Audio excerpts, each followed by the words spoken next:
las cosas que yo me planteo cuando me dan una oportunidad tan maravillosa como la que me estáis dando hoy es qué puedo hacer para ayudaros a descubrir todas las cosas que podáis hacer y que tal vez no estéis haciendo. Vivimos en un mundo, todos lo sabemos, tan disruptivo que ya no se habla de un mundo en cambio, sino de un cambio de mundo. Y ante estos cambios de mundo, el ser humano se queda completamente descolocado. Es como si nos hubieran quitado el suelo bajo los pies, no sabemos muy bien qué hacer. Y como decía, como era el título de un libro, la sensación es que todo se derrumba, ¿no? Se derrumban nuestras seguridades económicas, nuestras seguridades de salud, todo lo que es la geopolítica internacional, y tendemos a sentirnos muy pequeños, demasiado pequeños. De lo que voy a hablar no es ni mucho menos de un homenaje al ego, que importantes somos, sino todo lo contrario, de un reconocimiento de la grandeza que hay dentro de nosotros y que precisamente hay que tenerla presente en momentos como el actual. Momentos donde da la sensación que hablar de lo optimista, de lo positivo, de las cosas alegres de la vida, está fuera de lugar. Da la sensación que la persona que intenta transmitir optimismo, un poco de entusiasmo por la vida, un poco de gratitud, es una persona que no se ha enterado de cómo están las cosas. Es una persona que vive en otra realidad, está en lo que dicen los americanos denial, está negando una realidad. Y yo creo que lo que estamos negando no es que haya una realidad dura, que la hay. Lo que estamos negando es la posibilidad de transformar esa realidad. En una cena maravillosa que tuvimos ayer, donde nos reímos mucho y hablamos de cosas fascinantes, comentaba en una de las cosas que yo compartí con mis nuevos amigos, compartí algo que había ocurrido en España cuando perdió una isla que era Cuba. Pierde Cuba y Cuba para España era algo de una importancia extrema, es decir, te habían arrancado un miembro de tu cuerpo. Y lógicamente esto generó una tristeza que inundaba todos los espacios. Todo el mundo estaba triste, tocaba estar triste, tocaba tener esa cara derrumbada, tener ese aspecto alicaído, ¿no? Y la generación del 98, que es la generación de la pérdida de Cuba, es una generación de escritores maravillosos y nadie les puede negar a estos escritores su talento formidable, pero tienen un pozo de tristeza. Lo que tocaba era estar triste. Y en aquel entorno, en aquel contexto tan duro para toda España, aparece en Valencia un pintor tremendamente disruptivo. Un pintor que no tenía miedo a la crítica. Un pintor que sabía lo que España necesitaba en ese momento. Y estaba dispuesto a ofrecerlo desde su pequeño espacio, desde su ciudad, con la voluntad de alegrar el ánimo de todos los españoles. Por eso se le llamó el pintor de la luz. En un momento de oscuridad, en un momento de tiniebla, en un momento de hundimiento nacional, aparecen unos cuadros llenos de luz, llenos de vitalidad, llenos de fuerza. Don Joaquín Sorolla fue durísimamente criticado por algunos de los miembros de la generación del 98, que cómo se atrevía a transmitir ese optimismo, que cómo era posible que mostrara ilusión y alegría, que eso ofendía al espíritu nacional. Me recuerda en un programa online que yo llevaba sobre la práctica de la quietud, no se podía en aquel momento tener encuentros presenciales, una mujer empezó a practicar esto que compartía, que todos conocéis como mindfulness. Y bueno, yo les daba una sesión de 2 horas o 4 horas dependiendo, pasaba un tiempo, teníamos una conversación de cómo esto lo habían incorporado en su día a día. Y esta mujer contó lo siguiente: fui a un funeral, se podía ir a funerales, lo que pasa es que iba todo el mundo con mascarilla. Fui a un funeral por la pérdida de un ser muy querido por mí. De alguna manera la práctica de esa quietud la práctica de ese silencio interior, de ese volver a mi centro, me dio una paz y una serenidad que hasta a mí misma me sorprendieron. ¿Cómo podía estar yo tan serena cuando la pérdida era tan grande? Sentía el dolor, sentía la tristeza y a la vez sentía un bálsamo que de alguna manera dulcificaba ese dolor. Pero lo que más me sorprendió, dijo esta mujer, fue escuchar algún comentario por casualidad. No debía importarle tanto esa persona, si no estaría mucho más hundida.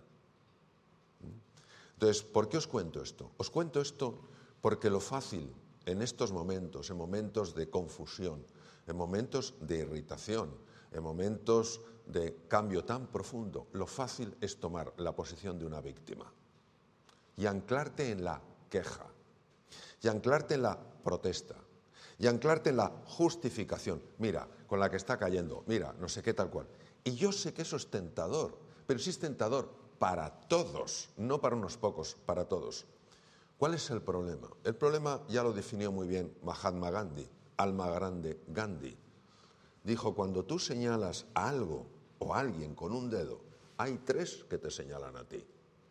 Es decir, cuando tú dices, esto está destrozando mi vida, esto me está impidiendo ser feliz, porque esta incertidumbre, de repente una cosa sube, luego baja, no sé qué hacer, eso, que es tan obvio y que es lo que señala tu dedo, no debe evitar que tres dedos te señalen a ti. Pero esto es muy importante. No te señalan a ti para culpabilizarte, no te señalan a ti para avergonzarte, no te señalan a ti para decir, mira, no, te señalan a ti para decirte, tú eres responsable. Y responsable hay que entenderlo como responsibility, es decir, no como culpabilidad, sino como capacidad de respuesta. Es decir, tú tienes una capacidad de responder ante lo que está pasando. Mirad, a mí me ha influido muchísimo la vida de una serie de personas, una serie de biografías que he conocido con cierto calado, con cierta hondura.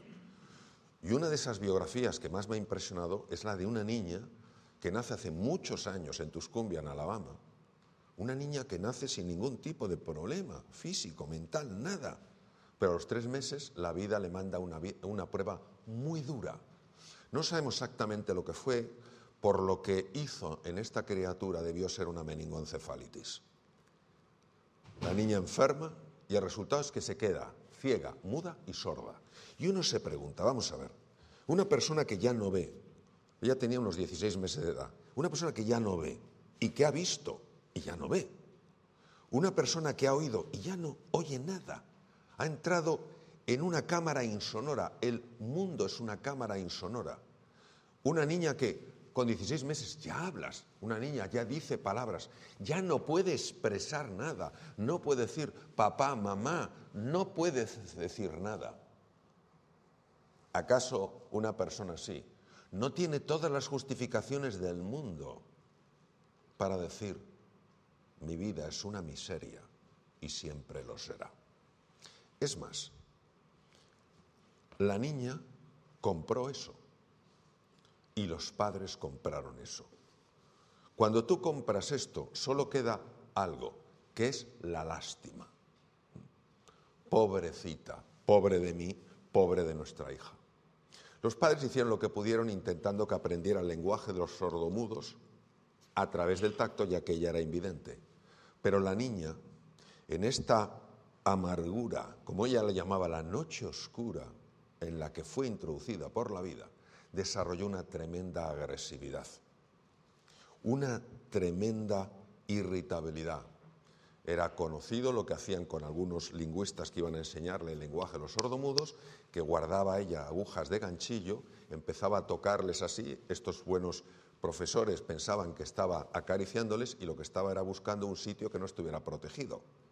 Y una vez que localizaba, tenía una aguja de ganchillo, que sabéis que son así, y hacía zas, y se lo clavaba, con lo cual al poco tiempo nadie quería ir. Bien, esta era la situación, una situación desesperada, hasta que lo que es la vida, por eso me sorprende cuando hay personas que dicen que todo es casualidad. Para mí, y es mi forma de verlo, todo es causalidad. Pasaba ni más ni menos que Alexander Graham Bell, el gran inventor.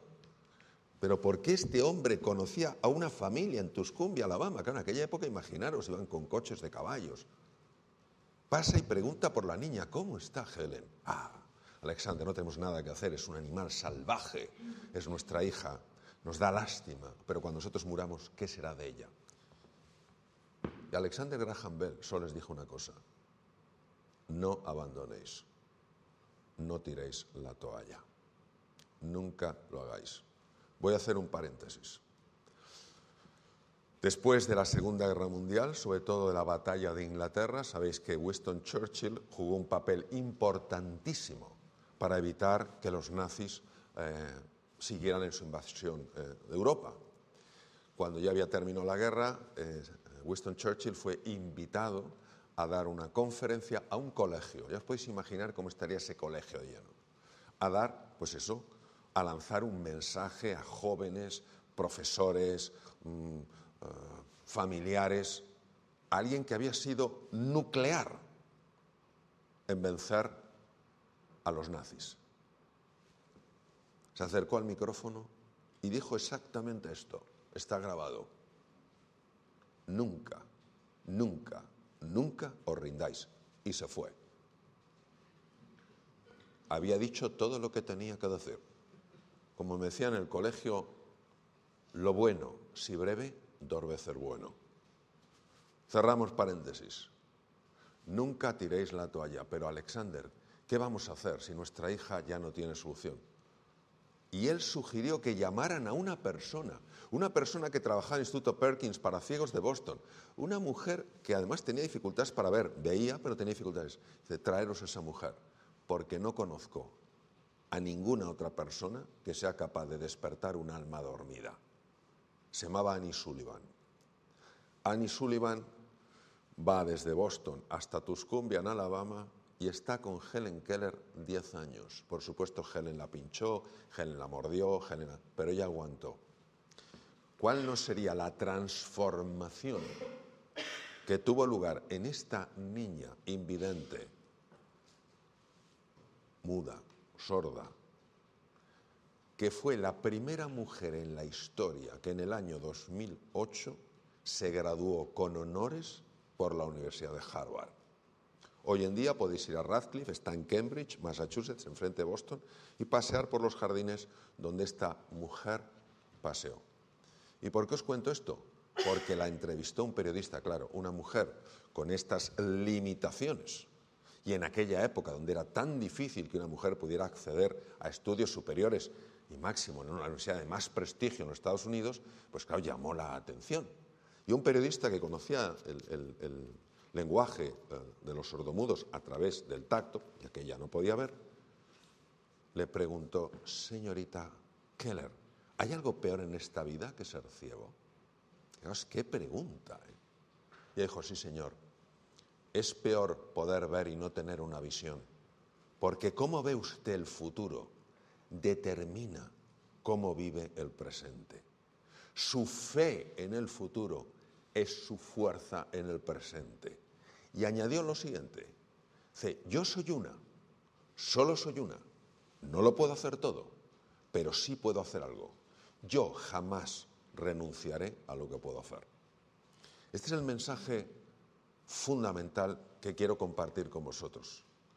Que cada uno de nosotros, donde esté, como esté, en lo que haga, en la medida de sus posibilidades, decida no tomar el papel de una víctima, que es el papel facilón, y tomar el papel de un actor, de una actriz.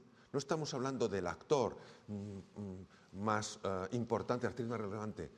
Actores y actrices que estén dispuestos a cambiar las cosas. Dicho esto, y esto es una elección personal, es una decisión de cada uno, porque lo fácil es caer en la seducción de la justificación, en la tentación de la excusa. Es muy fácil, son muy jugosos. Cuando tú decides, no, yo ya no me voy a quejar, yo ya no me voy a fijar solo en lo que está mal, sé que hay cosas que están mal, yo voy a enfocar mi atención como si fuera un rayo láser en dónde quiero que estén las cosas. Y entonces la mente del ser humano, cuyo poder es difícil de describir, empezará a hacer que cosas sorprendentes sucedan. De hecho, Esto ha sido revelado por gente de la talla de Albert Einstein, de Niels Bohr, de David Bohm, todos ellos de física, grandes profesionales de física cuántica, escritores, místicos, filósofos. Montones de personas lo han visto, pero en un mundo que suele nutrirse de la queja, de la justificación, donde es más fácil tomar el papel de una víctima que el de un protagonista, muchas veces estas personas que ofrecen un mensaje tan disruptivo es mejor ignorarlas o incluso destruirlas.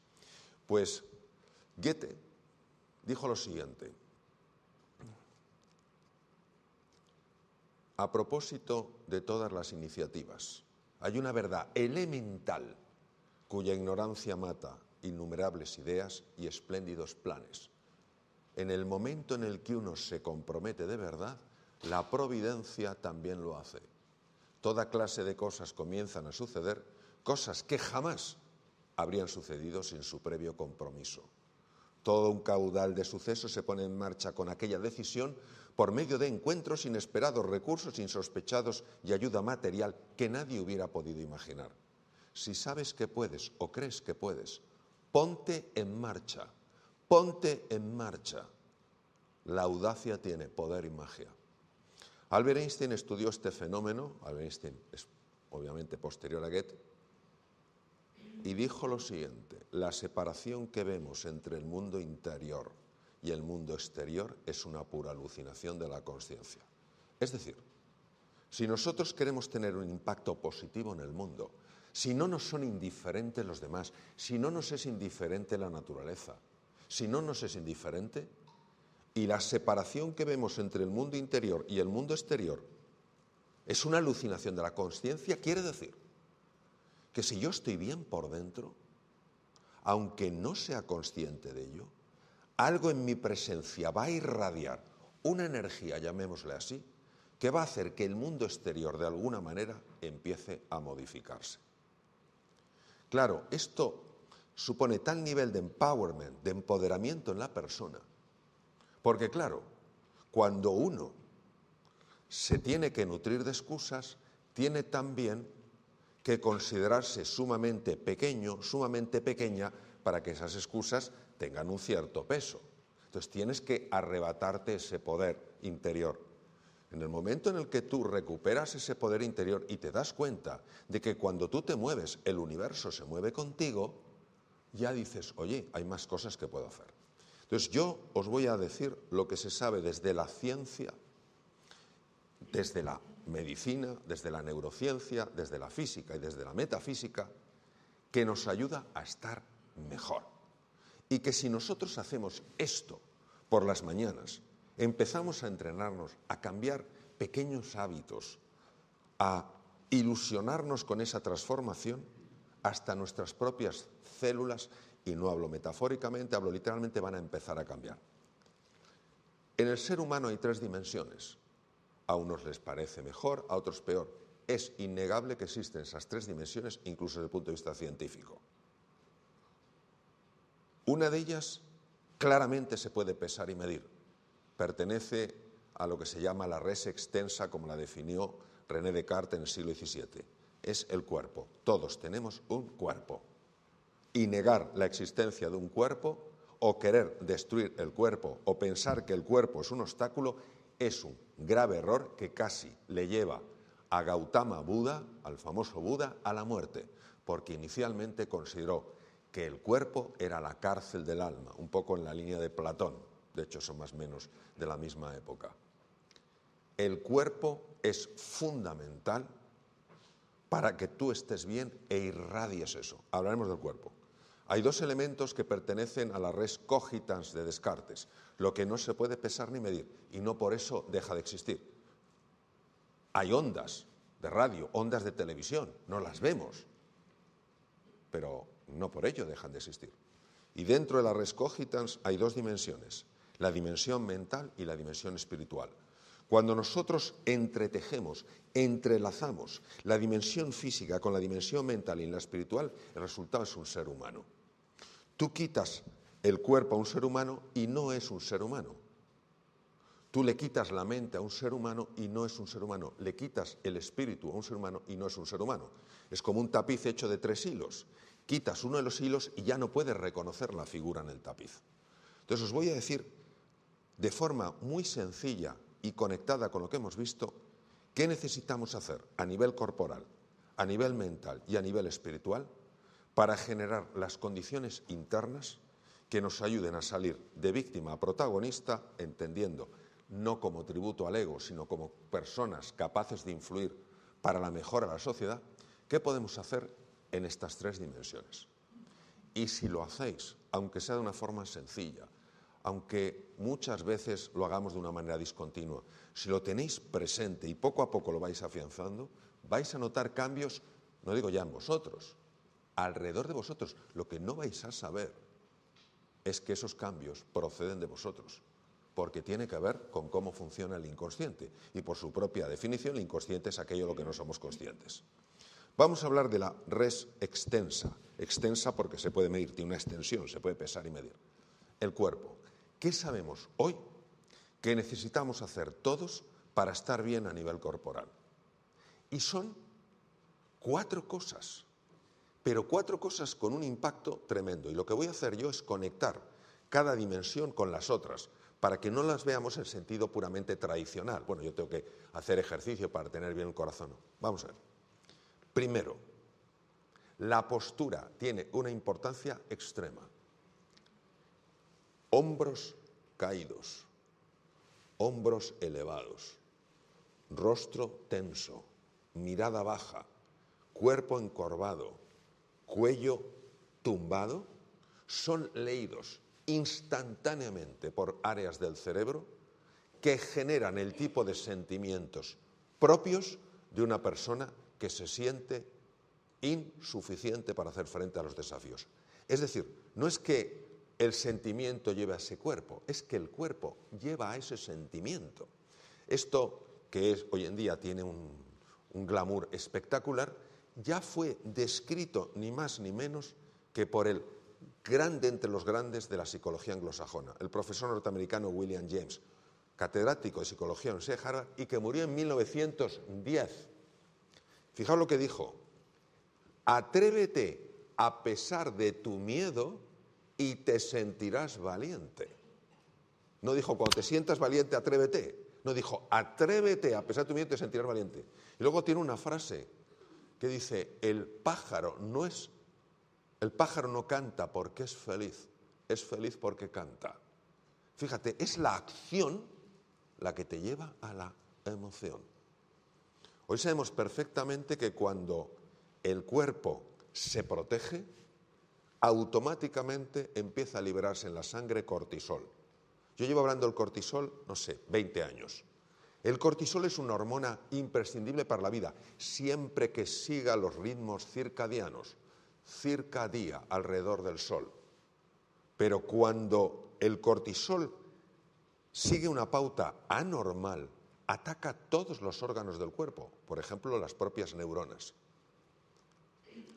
Hace no mucho, en California, la parte norte, un puma, lo que llaman el león de montaña, se salió del lugar donde normalmente viven y empezó a atacar ovejas, ¿no? Y luego empezó a comerse perros y gatos de las poblaciones que había por ahí. Claro, le estaban buscando, pero son animales muy ágiles, muy rápidos y muy listos. Pues hubo un señor, esto es una cosa muy curiosa, que tenía tanto miedo de que el puma les atacara, que automáticamente los hombros le pusieron así. Y no le bajaron hasta que no capturaron al puma. Esto es para protegerte, que no te muerdan la yugular. Fijaos cómo el cuerpo reacciona. Entonces, ¿qué quiere decir? Que ajustéis el cuerpo. Es decir, que ese cuerpo derrumbado no es un cuerpo que nos ayude. Es un cuerpo, tiene que ser un cuerpo esbelto, hombros hacia atrás, pecho hacia adelante, cuello estirado, mandíbula relajada, una cierta sonrisa, respiración abdominal. Entonces, la postura es fundamental, ajustar la postura. Al principio te va a parecer raro, porque vas a creer que todo el mundo te mira. No te mira nadie. Si cada uno va a su bola. Cada uno va a su bola. Segundo elemento, nutrición. Yo os voy a hablar de la nutrición no por cosas como el síndrome prediabético, resistencia a la insulina, inflamación crónica de bajo grado, que no quiere decir de bajo efecto, de gran efecto, de bajo grado, porque no es muy intensa, pero es muy extensa. Yo os voy a hablar del efecto que tiene la nutrición en el estado de ánimo. Hace unos años en la Universidad de Columbia, donde estudiaste tú, en gastroenterología, el jefe de gastroenterología, profesor Gresham, descubrió que el tubo digestivo es el segundo cerebro. Hay alrededor de 500 millones de neuronas. Esto es una barbaridad. Y es capaz de regular la actividad del propio cerebro a través fundamentalmente de dos canales: vía sanguínea y el nervio vago. Décimo par craneal, el 80% de las fibras recogen información. Y se descubrió que la salud de la microbiota, de ese conjunto 1,2 kilos aproximadamente de peso, que habitan bacterias, hongos, etcétera, que habitan en el intestino, la salud de la microbiota es determinante en el estado de ánimo de una persona y en su salud. Entonces nosotros nos tendríamos que hacer una pregunta: oye, ¿y qué puedo hacer para cuidar de mi microbiota? Esto es un tema que podemos hablar horas y horas, pero vamos a lo esencial. Lo que puedes hacer es seguir la mejor dieta que existe en el mundo. Es tan buena que en la Escuela de Salud Pública más relevante del mundo, antes se llamaba la Escuela de Salud Pública de Harvard, ahora se llama Escuela Chang, que está en Boston, en la parte de Harvard, la dieta que se enseña a los que van a ser los líderes de la salud mundial es la dieta mediterránea, que no la sigue ni el tato.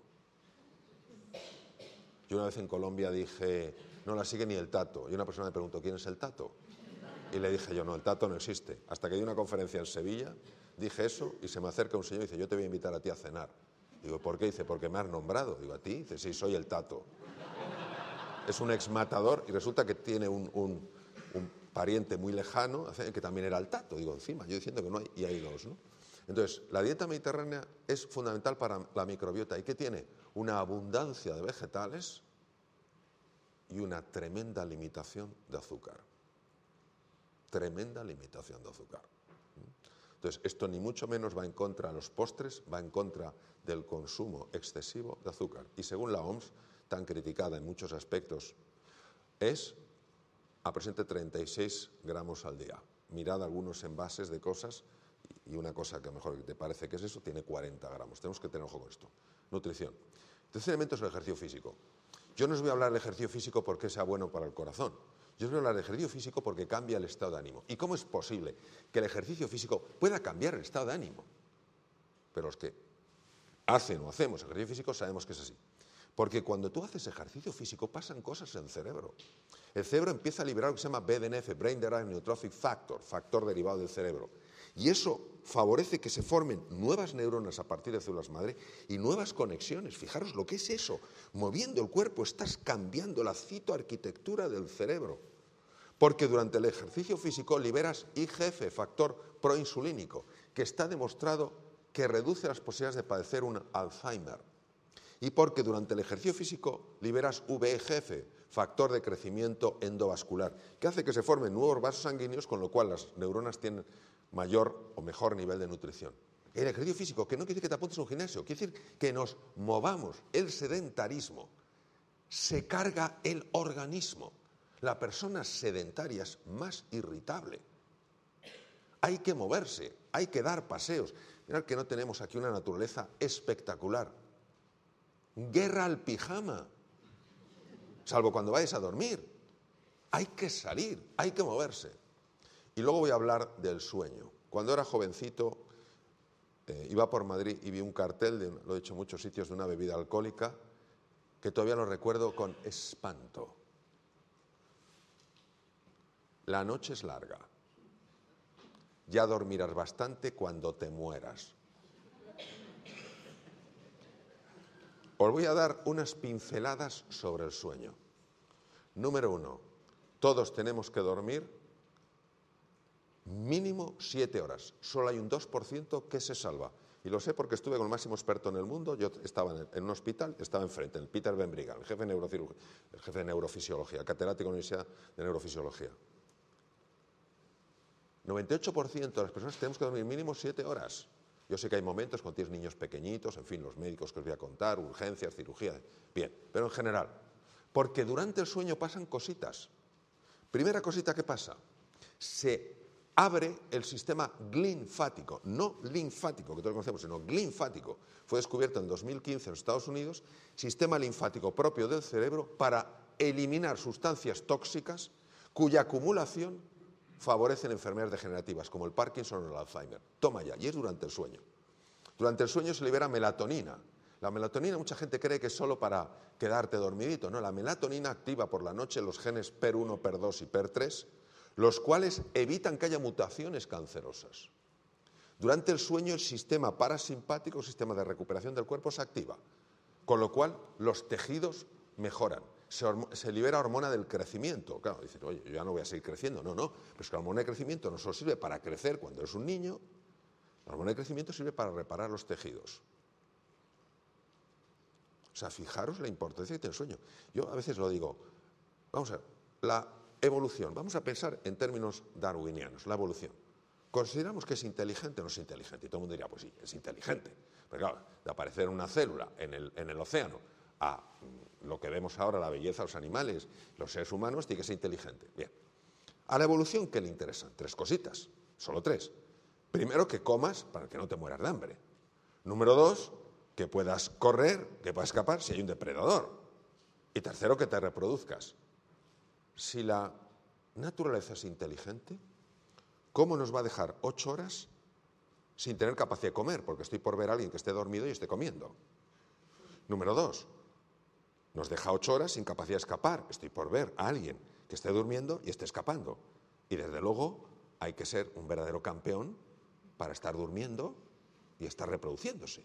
Eso no existe. Luego quiere decir que es imprescindible. Por tanto, postura, nutrición, alimentación y descanso.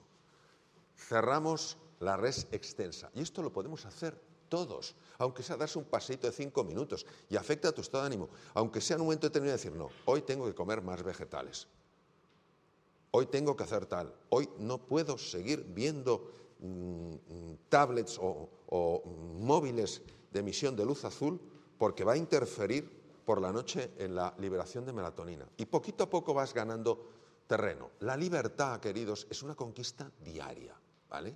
Entonces, poco a poco vas introduciendo hábitos, no con ese espíritu de perfección, sino de mejora continua. Entonces, cerramos la parte de la res extensa, la que se puede medir, los procesos corporales. Y nos vamos a la res cogitans, la parte mental y la parte espiritual. Parte mental. Lo voy a hacer muy fácil para que lo entendáis. 2 circuitos en el cerebro. Red neuronal por defecto, red ejecutiva central. Red neuronal por defecto.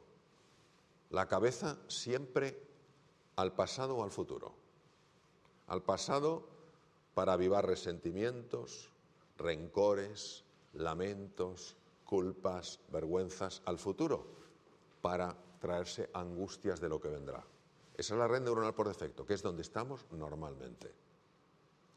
No sé si ustedes dando cuenta, creo que sí, de la pérdida de atención que existe no solo en la juventud, sino en las personas adultas.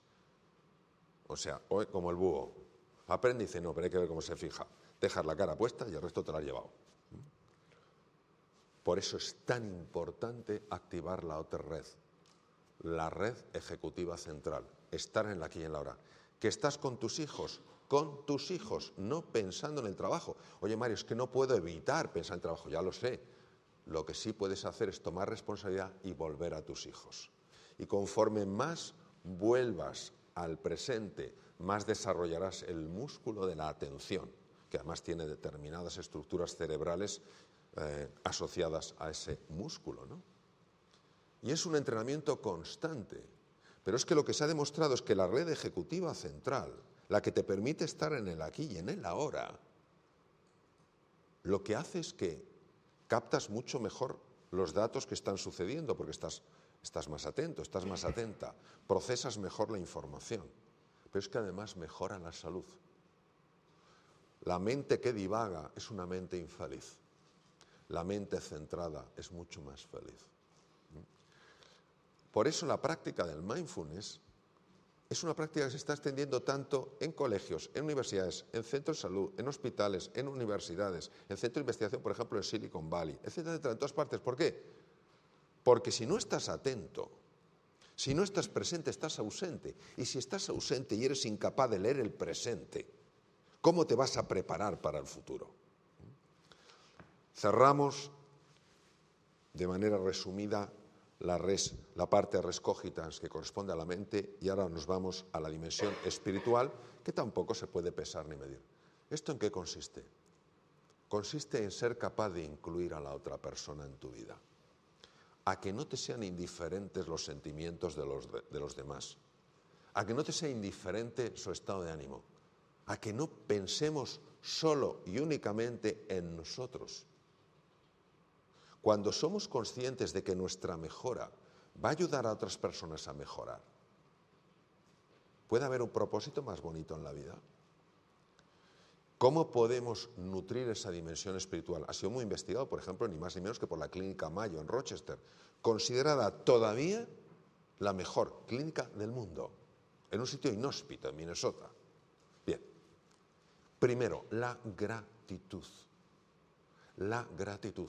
Recuerdo en un documental en el que participé que llegamos a un sitio y a la hora de la cena pedí un entrecot, me lo trajeron y estaba un poco duro y dije, esta carne está dura. Y el director del documental, que ha estado en muchos países muy complicados del mundo, me miró y me dijo con enorme cariño, dijo, Mario, no hay carne dura, hay falta de hambre.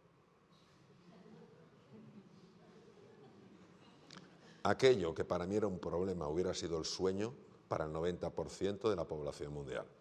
Entonces, saber agradecer. Nuestro ego hace que nos fijemos en lo que nos falta, no en todo lo que tenemos.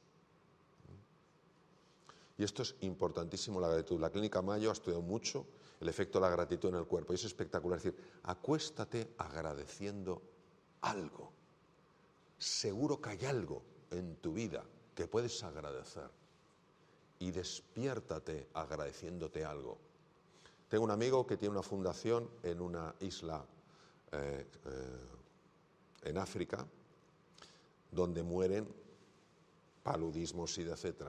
Y a este hombre le descolocaba verles tan contentos. Y un día uno de ellos le dijo, oye, dime una cosa, me tenéis descolocado. Os levantéis por la mañana y os veo súper contentos con esa alegría. No lo entiendo, si aquí morís como chinches. Y este le dijo, Juanjo, es que para nosotros, cada día que nos levantamos y hemos sobrevivido es un triunfo. Nosotros nos hemos acostumbrado a que esto es lo normal, no lo es. Gratitud. Segundo, cordialidad, ser una persona cordial. ¿Cuánto hace la cordialidad? Llegar a un sitio y que te traten con un poco de amabilidad. A lo mejor no te van a poder resolver tu problema, pero sí vas a reconocer que existe esa disposición real a ayudarte a resolverlo. En lugar de esa indiferencia que su problema, a mí me trae al pairo.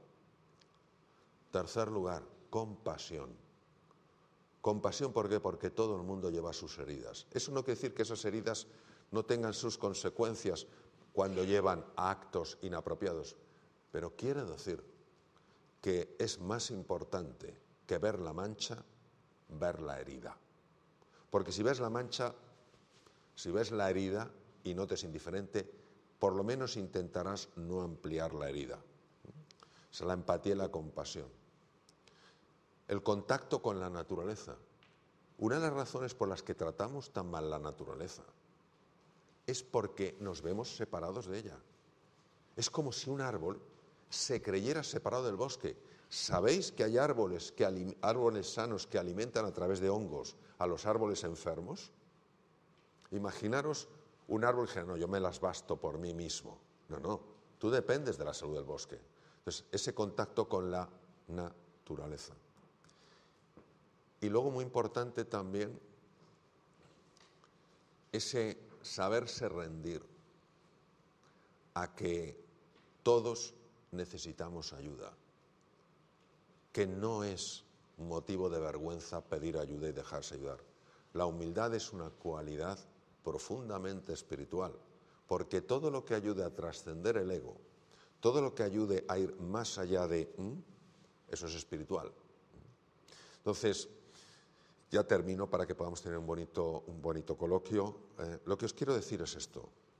Si cuidamos estas dimensiones a nivel de la res extensa, de la parte corporal, física, fisiológica, anatómica, metabólica, si vamos trabajando este estar en el aquí y en el ahora, cada día tiene su afán.